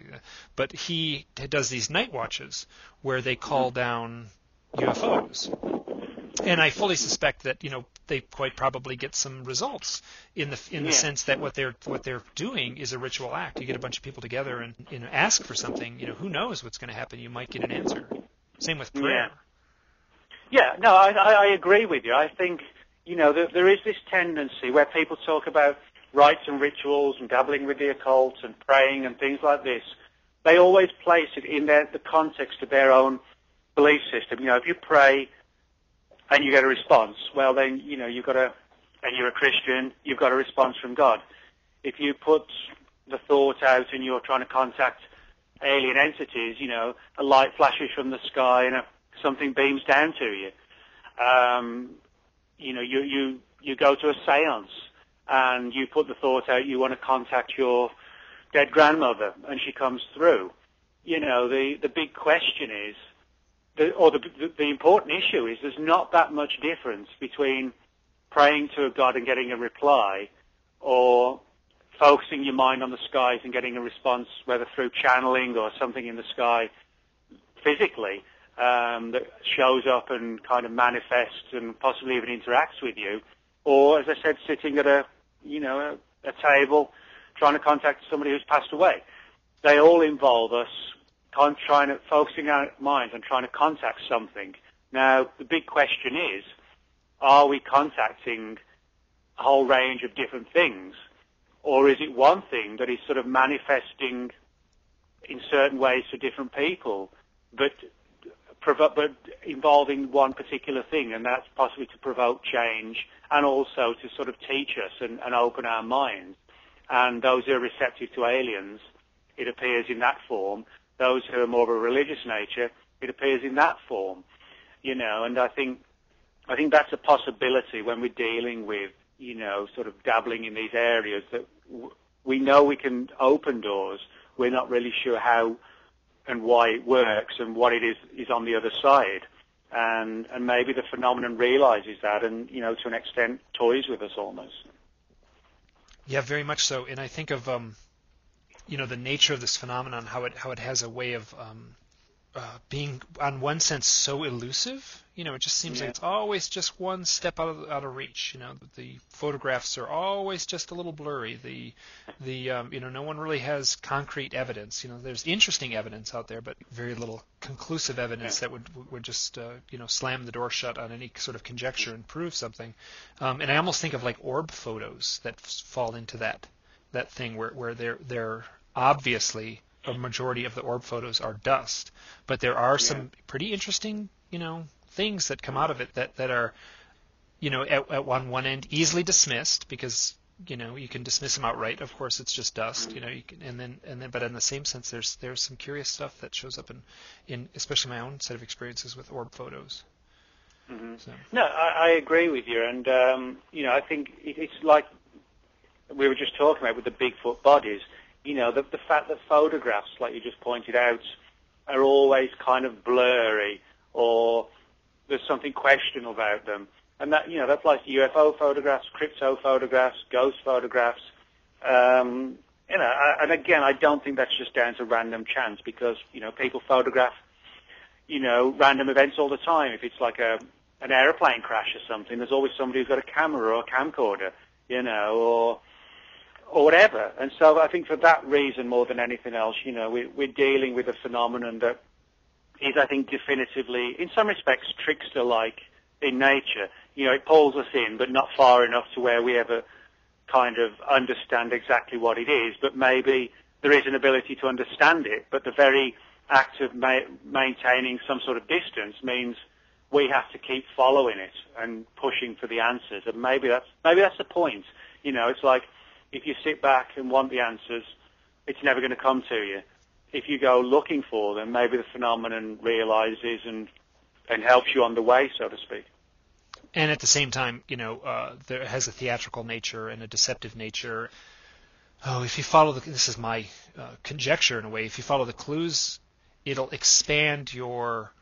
I want to say expand your consciousness, But I think that one of the things that I wish they asked on like a MUFON report I just wish they would go back a year later and then talk to every witness and say, how has your spirituality changed? How has your definition of reality changed? How has your, open-mindedness changed with these experiences? Yeah. Well, yeah, I mean, those are the sort of questions that should be asked. I think the big problem is that a lot of mainstream ufology is focused upon, getting soil samples and analyzing photographs. And, they want to treat the investigation as you would treat somebody who said they saw a burglary, the house next door. Well, are the footprints outside? Did the person leave fingerprints? That sort of thing, and getting testimony along those sort of lines, which can be sort of scientifically or forensically examined. The problem is with UFOs, and I just don't understand why most people don't realize this, is that trying to treat a UFO investigation as something along the lines of an investigation of an aircraft crash or, something like that just doesn't cut it. We've had 64 years since Kenneth Arnold. And I think what it comes down to, I think there's a lot of pomposity in ufology where if you have letters after your name and credentials and you have a scientific background, that somehow adds credibility to doing UFO research. Well, it would if applying regular science to ufology was relevant, but it clearly isn't. In my view, you have more chance of interacting directly with the UFO phenomenon via an altered state than you do if you've got a diploma sitting on your office wall. Do you know what I mean? Absolutely. Yeah, it seems like there's a limit to what the physicist or the scientist can do, and maybe that. I guess I said this before, what you should do is add to your investigation team like a primitive shaman from some native culture, or add a psychic, or, that type of thing, an intuitive. That would be a great idea. I mean, I think it would be wonderful if some of the world's leading major, their UFO groups, they actually had an expert in the field of shamanism, in psychedelic drugs, in altered states, in the occult, rituals, anything like this. I think that would be wonderful. I don't say by any means, get rid of people who have, have backgrounds in whichever scientific disciplines, but don't just focus on those, because we clearly haven't got the answers through following that path. If we applied the alternative disciplines and experts and brought those into the fold as well, and we tried to unify, so everybody could kind of share data and interact, and there wouldn't be these prejudices of, I'm a qualified whatever, I'm not going to work with someone who researches effects of psychedelic substances. And it's like, well, why not? We clearly don't know what's going on. There's clearly an aspect to it that falls into that group or that category. Let's not deny that, Yeah, absolutely. And who knows how it's going to change? The research is going to change because whether it happens, whether it's just a bunch of stodgy old folks and the change takes place one funeral at a time, or somebody makes a bold, and that was what I was sort of hoping with Mac Tonnies' book, that his bold plea to the UFO community would get heard. Well, you raise an interesting point, because I think probably, I sometimes wonder if the passage of time will change things. But then again, I sometimes wonder if it won't, because, are we just destined to make the same mistakes forever and ever? For example, you can look at, say, Victorian-era spiritualism, seances, table rapping, that sort of thing. It may not be as popular today as it was, 100, 120 years ago, but people who go to those types of meetings kind of still adhere to the same belief systems and the traditions and the way in which, the event has to be carried out. You all join hands around the table, lower the lights, that sort of thing. That hasn't really changed, and the belief systems haven't changed that much.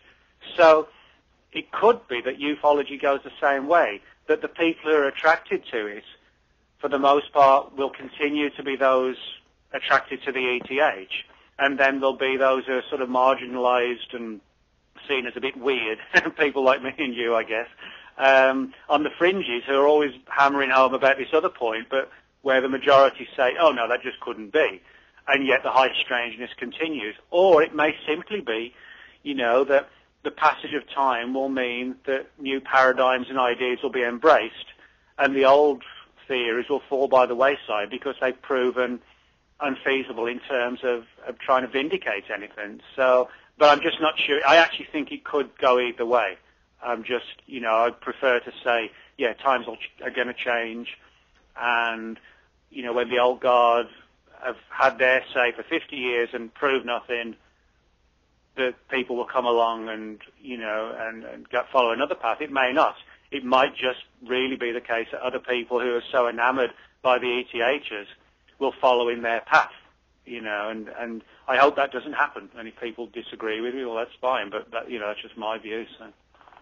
Yeah, there's one thing that it's very new, and I'm very impressed by it, is the ability for people with first-person experiences, and that might be first-person experiences as just an armchair researcher going out and doing their own research, but I have found such, there's a lot of crap, I'll say too, but I found such a wealth of interesting first-person narratives on the internet, and those narratives are unedited.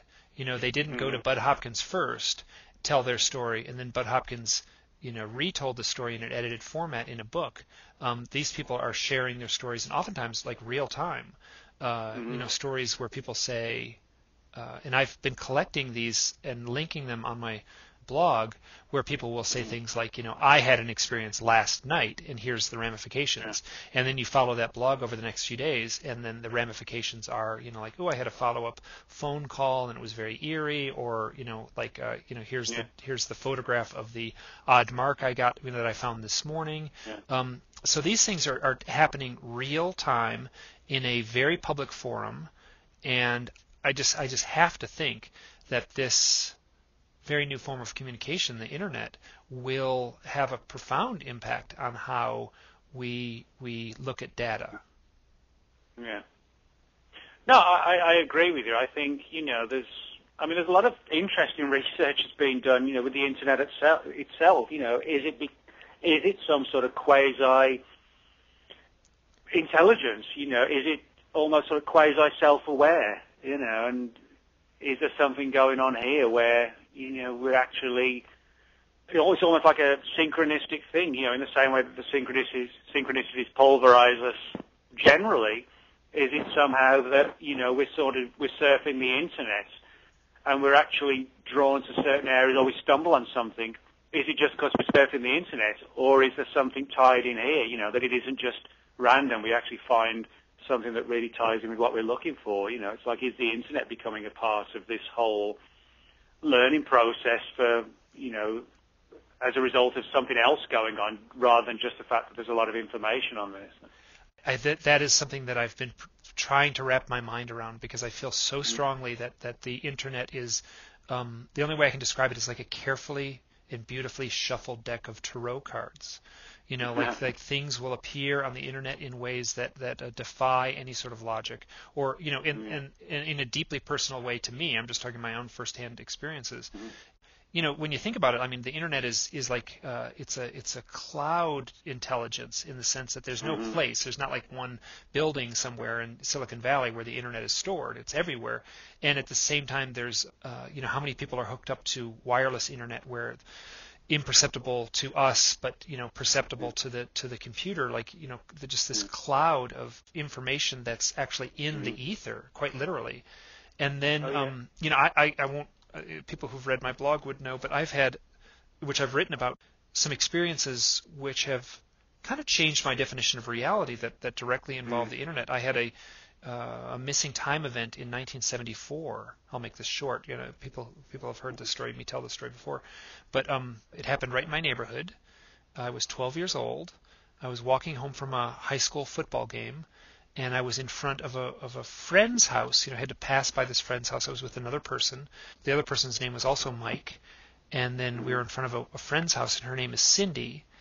There was confusion, and my friend and I had a very jarring event where he claims to have seen a UFO, in front of this woman's house, and all I remember is it felt like the sky lit up orange for a second and then shut off. And this is going back over 35 years now, so it's a little bit elusive.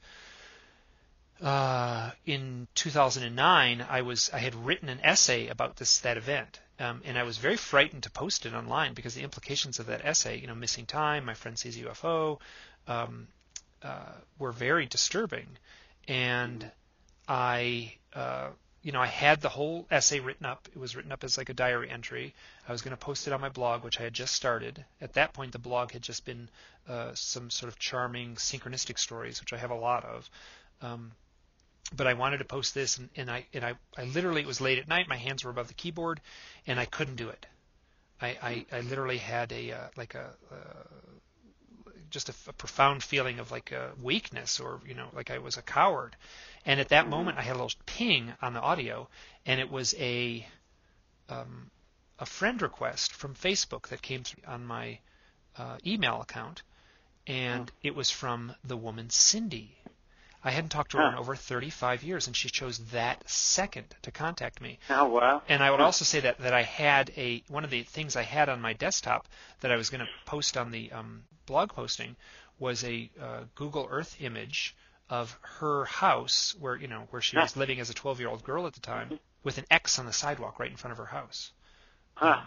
And I will also so that this story has, like typical of any of these kind of stories, has threads that just seem to stretch everywhere, and all kinds of synchronistic events have taken place with me and Cindy over the last year and a half. And then I have almost the exact same story with the only other witness, the boy who was with me at the time. He was 12 years old, just like me. We were in the same junior high school, and his name is also Mike. But I later that same year in 2009, I went out into the forest, and I am not kidding. I literally prayed. I recorded the plea to the universe, and said, "Listen, I'm at my wit's end. I can't take it anymore. I need a sign from the universe that that I'm not going crazy and that this is real." And nothing happened.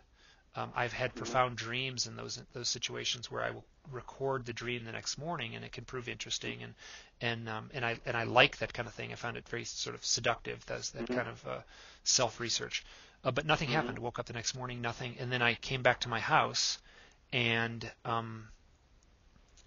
it was about lunchtime by the time I got back after spending the night out, and I checked my email. And when I made the plea into the little voice recorder the night before, I said, and I'm not even sure if I had a watch, but I said, it's about 10 o'clock, and I'm making this plea to the universe. And then when I checked my email the following day, when I arrived home again, I had a friend request from Facebook from the other fellow, Mike, and it came in at 9:38. And that could have been at the exact second that I was making the plea to the universe. So here's like this machine, this box on my table that was interacting with me in a way that to me defies any sort of simple explanation. Yeah. Well, I'll give you another example of something very strange, and I don't know if this will interest you. You mentioned Mac Tonnies earlier. Well, earlier this week, I don't subscribe to UFO updates. It's one of these online discussion lists. I don't subscribe to it. But just recently, actually earlier this week, somebody pointed out that somebody had linked there an article I'd just recently written for 14 Times. And I was just curious to see what people thought about it. So what I did, because I don't subscribe to it, I went to the website for UFO updates where all the daily posts are archived immediately. You don't have to be signed up. You can just go and read them. And they're all dated, sort of January through to December. And so for the last week, I've looked, to see what people have to say about the article that I wrote.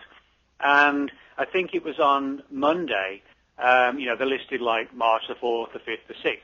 On Monday, 4 posts came through, all dated from 2005. One of them was actually one of Mac Tonnies' articles on crashed UFOs and how he thought, is it possible that they might be staged events to try and integrate new technology into our society on the part of aliens, making it look like an accident. And for some weird reason, there obviously been a glitch in the system where 4 posts, one of them being Mac's from 6 years ago, had come through and sort of ends, excuse me, the same date, March the 4th or whatever it was. And then Errol, who's the man who maintains the site, obviously realised what had happened and deleted the post. But it was just weird, because I've seen at your blog how you mentioned things about Mac and how you felt, he was possibly even influencing you in some respects, to do your work, etc.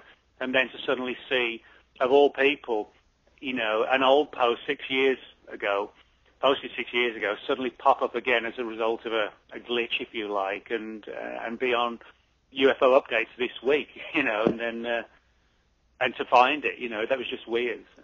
Yeah, I never check. I don't check UFO updates unless somebody says, I saw you mention there. So I went there, and then of all the times I could go there, Mac's name suddenly pops up where there's a weird glitch, and old posts appear from years earlier.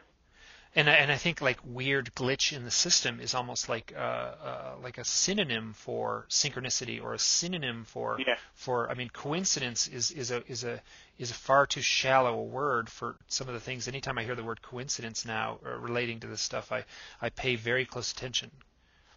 Mm-hmm. No, you're right. I think anything to me in this sort of field that people pass it off as coincidence, you really do have to just look at it further. It may not always be you find something significant, but very often you do. Yeah. Hey, this has been great. We've been going at it for, I don't know if it'll total up close to 2 hours, I think. Anything you want to share? Anything we haven't hit on that you feel is relevant? I mean, what I always say to people, is that I think it's important that when we're dealing with these phenomena, whatever it is to realize, get rid of the ego and realize that a lot of people may think they have the answers, but they don't. What they have is a lot of data, and what they've done is to incorporate that data and try and refine it into a belief system. Now, whether they've done it deliberately, consciously, unconsciously, or subconsciously, that is what's happened.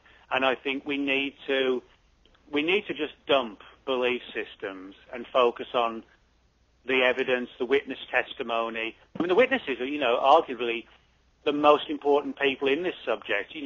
Those of us that chronicle it, we have our role to play, but without the experiences of the people, we've got nothing to say. So, I think we need to focus on what the witnesses say, and if it doesn't agree with our preconceived beliefs, well, don't hide the evidence, dump your preconceived beliefs. And do that. Take that approach instead.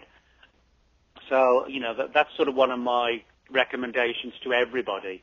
It's like, look at all the information, but don't filter it.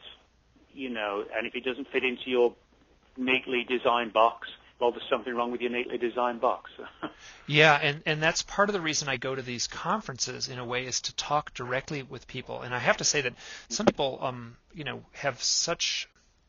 they'll color their story with such, and I'm thinking of like the decidedly New Age folks. They'll color their story with such flowery imagery that it's very off-putting for me. I'm very challenged by that. But at the same time, I feel like it's doing a disservice to the entire phenomena. I mean, that like the New Agey witnesses and the people who claim to have experiences that are sort of flowery and don't quite fit, like the definition that I feel more comfortable with, ignoring them is doing a disservice to the whole phenomena. And you're right. Mm-hmm. And I actually seek those folks out, and I listen very carefully, and there are very interesting patterns, and whether it's just human nature that people get confronted with the profound, and then they paint it with those colors. That may just be a very human reaction that is slightly different than my very human reaction, and that doesn't mean that we're on different pages just because we use different vocabulary words. Mm-hmm.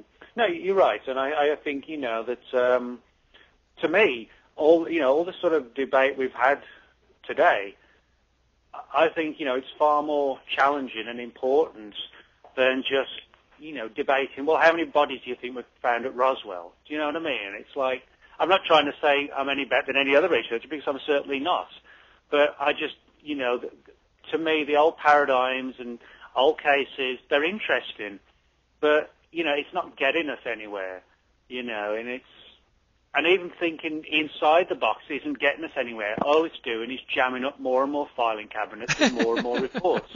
You know, and that's fine. You know, there are people who equate having more and more reports as having more and more evidence that aliens are visiting. Well, they're wrong. They're deluded.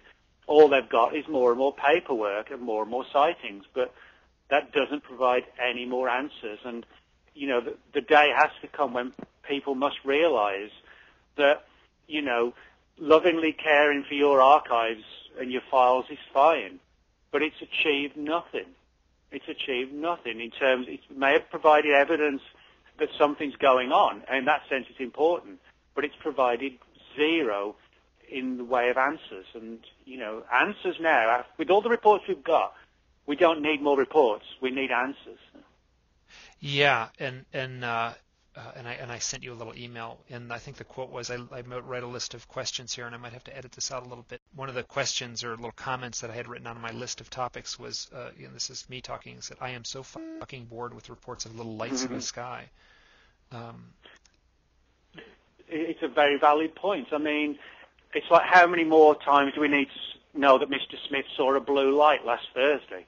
You know, big deal. I'm not trying to denigrate Mr. Smith's report, and it might be of profound significance to him, but in terms of taking the field any further, it does nothing. You know, it's like, and again, with abduction cases are fascinating, and for the person involved, they can be extremely stressful events. But with the sheer number of reports we've got on file now, we know there's a phenomenon. We know something's going on. We don't need more reports to tell us that. We need to try and interpret and understand what the nature of the experience actually is. And yes, I think there is a need to collect reports to a degree and to help the witnesses and comfort them and counsel them even if they need it. But we need also to focus more on trying to understand what's going on, you know, and I think that's one of the problems. A lot of people think if they go out, investigate a sighting, they photograph the area where the UFO came down, they photograph the witness pointing to the sky, they draw like a diagram and a map and etc., that's a field investigation and they've advanced the subject. Well, they haven't. You know, if that sounds harsh, too bad. They have not advanced our knowledge of the subject. They've collected another report and taken a few pictures. You know, and I think we have to be a bit cold-hearted about this and realize that if we're going to take it further, you know, that approach is just not going to cut it anymore, you know. Yeah, and the genesis of my blog was initially, do you know Miriam Delicato? She claims like a profound contact experience with, you know. Oh yeah, I know what you mean. Yeah. Yeah. So I met her at the Laughlin conference in 2009. You know, talked with her for a long time, and I have to say that I had not looked into my own life experiences. In about 2007, I started looking into them, and it was absolutely, I almost want to say, crippling. It was so confusing for me. It was like a psychic shock to all of a sudden be confronted with like this evidence, and then the onslaught of synchronicities. It was very distressing for me. And she sat with me, and she kind of listened to me patiently as I kind of, you know, rambled on in the way I do. And she finally said, "You need to start sharing your experiences." And I didn't know quite what that meant. And then I came home, and it felt like coming home from the conference. I literally got out of my car, walked right in the house, and started the blog. And I don't want to. I want to be very careful how I color what I say, because I could say it in a way that would sound, you know, like overly dramatic, but it felt like I was being controlled by an outside source, and I know that is such a loaded way to say it, and I wish I could back off from that, but that feels honest. It felt like I was compelled, whether it was from a higher self or a future self or my internal self. It felt strange. It felt like I was compelled by an outside source, and I'm very shy to say that, and I want to make sure to put every little disclaimer in there that I can, that I recognize how nutty that sounds. But and then this blog itself has been, in a way, my own form of therapy. Like I live in a little town. There's no abduction researcher that I can sit down and hash things over with, and this blog format has been my own form of therapy, and it's been sloppy and messy, and I'm sure I've come across as nutty at sometimes, but this conversation that we just had was completely selfish on my part, and it was very self-serving. I wanted to hash this stuff out, and I've read enough of your work and heard enough of your audio interviews to know that like I needed your set of insights to help me a few steps further down the path. Well, I appreciate that, Mike. I mean, I think, all of us in our own way, as I said, I think the most important people are the witnesses. A lot of UFO researchers need to get off the ego trip that, they're the top dog, that they're on the lecture circuit, on TV, and, they're nothing without the witnesses. The witnesses and the stories and the experiences and our ability to analyze them, that's some of the most important things. And I think in our own way, we can all kind of offer some sort of input. And I think the more alternative input, when we clearly don't really know what's going on, is essential. And I think that's why, you mentioned Mac earlier. I think it was a big tragedy, not because he just died, and that was a tragedy for Mac and obviously, his parents, his family and everybody, friends. But I think the other big tragedy for ufology was that Mac was one of these people who was really at the forefront of thinking outside of the sort of rigid confines of ufology that have existed for 60-something years. And, granted we'll never know, but I do think that Mac was someone who he was skillfully able to traverse ufology as much as he was, future technology, futurism, all sorts of things, that potentially would come in or could or should come into play when we're looking at these different phenomena. So I think the witnesses, the ability to think outside of the rigid confines, and for us all to be able to interact and, share data, and even if we don't always agree on everything, well, so what? It's not a big deal if it turns out to be this or that, provided we actually get the answers. So. Yeah, well said. Well said. Hey, thanks so much. This has been great. All right, not a problem, Mike. I've enjoyed it. I think we covered a lot of good ground. And, if when you edit it down there's something you're not clear about and you want another statement to, splice in or whatever, just let me know. So good. Hey, and so just give a little update on your recent books. And then I know you have a Men in Black book coming out soon. Yeah.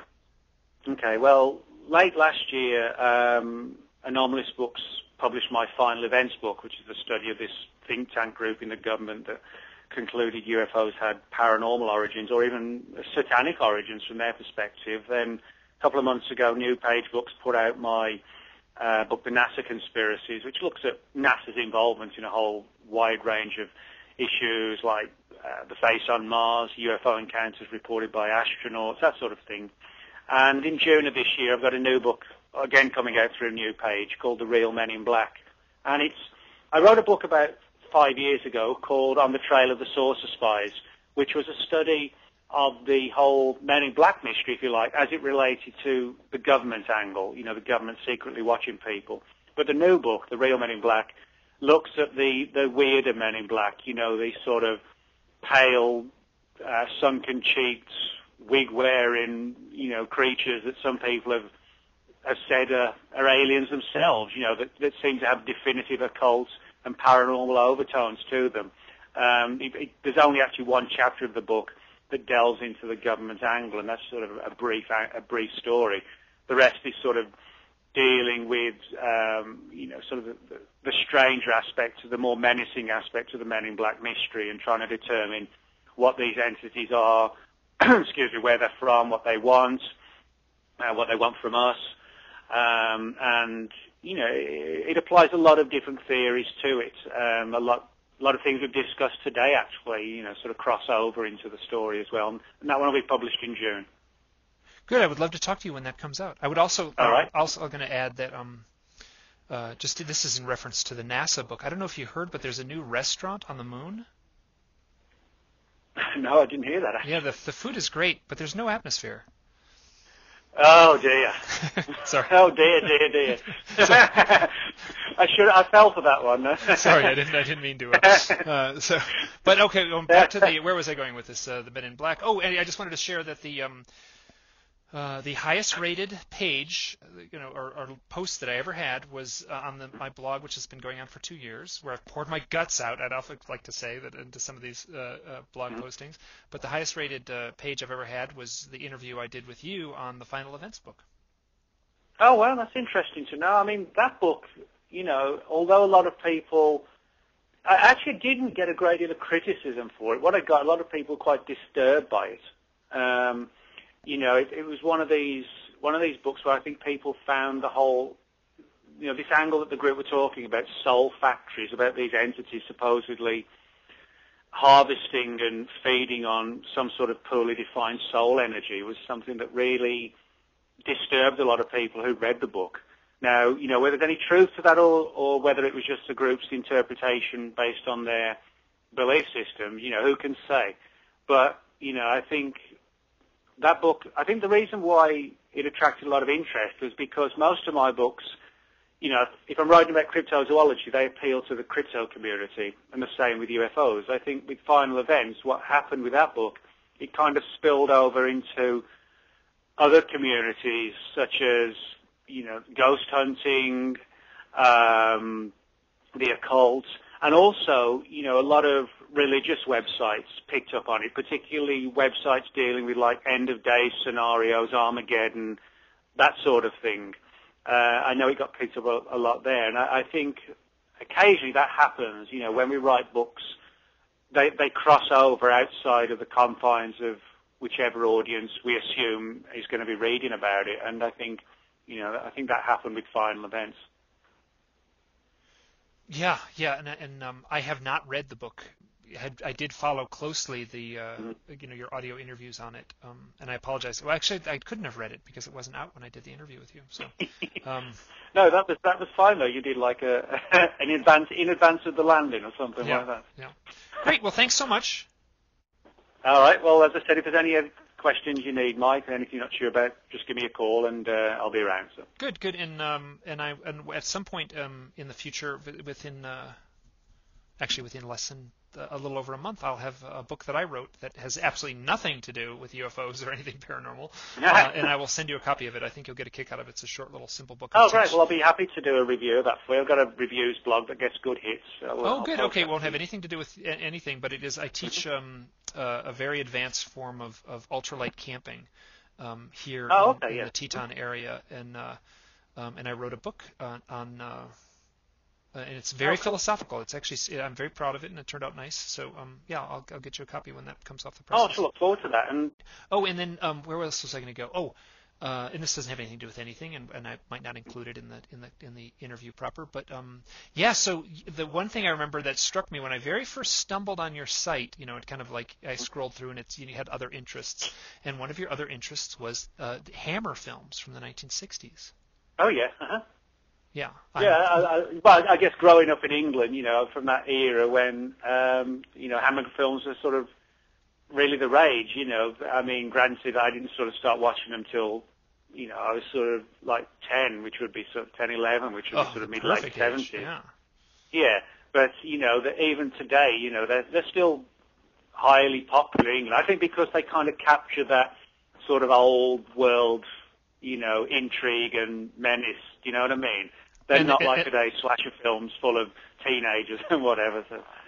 Yeah, and it also had, how to say this without sounding like a creep or anything like that, but they did, they sort of crossed over from that, like that old haunted house castle, the spooky events on the moors, and it sort of like coincided exactly when cinema was allowed to put a lot of cleavage in. So like all the women. Yeah, exactly. Oh, there's nothing wrong with cleavage. some very buxom, British women, wearing very stylized costumes. So corsets and whatever, and bursting out of them. Yeah, exactly. In a sort of... No, that actually that was one of Hammer's big trademarks. Was the blood and gore, but also the girls and whatever. So, it's a good combination. Yeah, yes, and I think their crowning achievement, which is actually, now that I think about it, has no buxom women in it. It has the only woman character in it is kind of a mousy secretary, but is Quatermass in the Pit, I think is. Oh, yeah, that's a very good film. Yeah, that is a good one. And when Mac Tonnies listed a series of 10 science fiction movies that influenced him, And I remember like emailing him right away or commenting on his blog, like, you don't have Quatermass in the pit? And and he was like, I never heard of it. And I was like, oh, good grief. Oh, well. So. Oh, well. Okay. Oh, one other thing I just wanted to say: if you ever, do any more writing or books or anything, you don't ever want to, quote the interview or anything like that, just feel free to. Anything I've written at blogs and whatever, just. So I'll make sure to. Yeah, anything. Yeah, The Gospel According to Cleavage by Nick Redfern. Oh, and then I've emailed you this, but I just want to tell you straight up that in the early '80s, I went to the same grocery store as Johnny Ramone. Oh, I remember you telling me that was funny. Yeah, that's strange. So that was very interesting to see him, and this is something that I delighted. Both Johnny and Joey lived right in the neighborhood, and they always dressed in their little Ramones outfits. They were never like seen outside the house in anything else except for their